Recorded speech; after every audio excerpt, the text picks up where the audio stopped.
25만원. 전 국민 지급.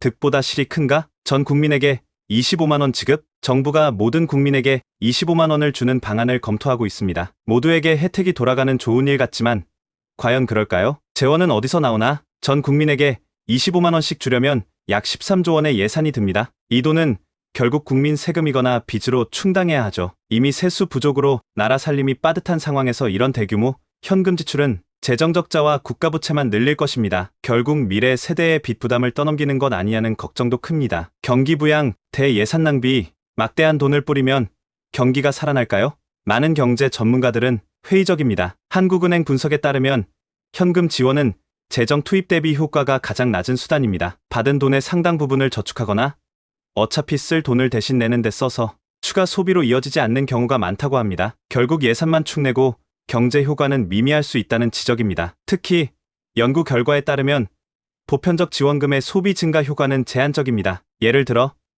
2020년 코로나 지원금의 경우 서울 주민의 오프라인 카드 지출은 지급 후 일주일 동안 21.6% 증가했으나 6주 후에는 효과가 사라졌으며 전체적으로 지원금의 24%만 소비에 사용되었습니다. 이는 보편적 지급이 장기적인 경제 활성화에 한계가 있음을 시사합니다. 형평성과 실효성 문제, 이 돈이 정말 필요한 사람들에게 가는 걸까요? 모두에게 똑같이 주면 여유 있는 사람들도 이 돈을 받습니다. 어떤 사람들은 고급 식당에서 외식하거나 평소 못했던 소비를 할 수도 있습니다. 정작 힘든 서민에게 직접적인 도움이 안 되고 돈의 용처가 엉뚱할 수 있다는 지적이 나옵니다. 차라리 취약계층에 집중 지원하는 편이 경제 효과가 크다고 전문가들은 말합니다. 포퓰리즘, 경계, 전 국민 현금 지원은 자칫 포퓰리즘적 인기 영합 정책이 될 수 있습니다. 잠깐은 모두 기분 좋겠지만 그 대가는 국가 재정 부담으로 돌아옵니다. 실제로 무리한 현금 퍼주기 공약은 미래 세대의 부담을 지우고 시장을 왜곡시킨다는 비판이 있습니다. 일시적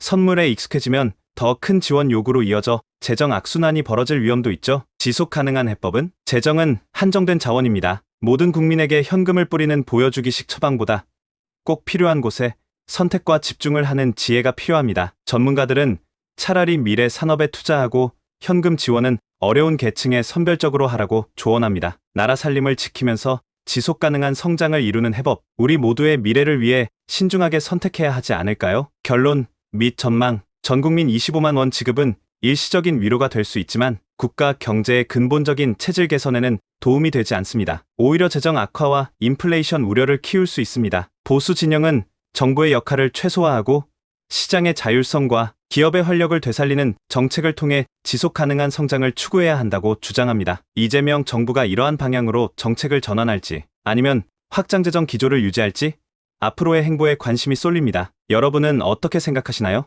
정부의 재정 지출 확대가 경제를 살릴 수 있을까요? 아니면 보수 진영의 우려처럼 재정 건전성을 해칠까요? 댓글로 여러분의 의견을 나눠주세요.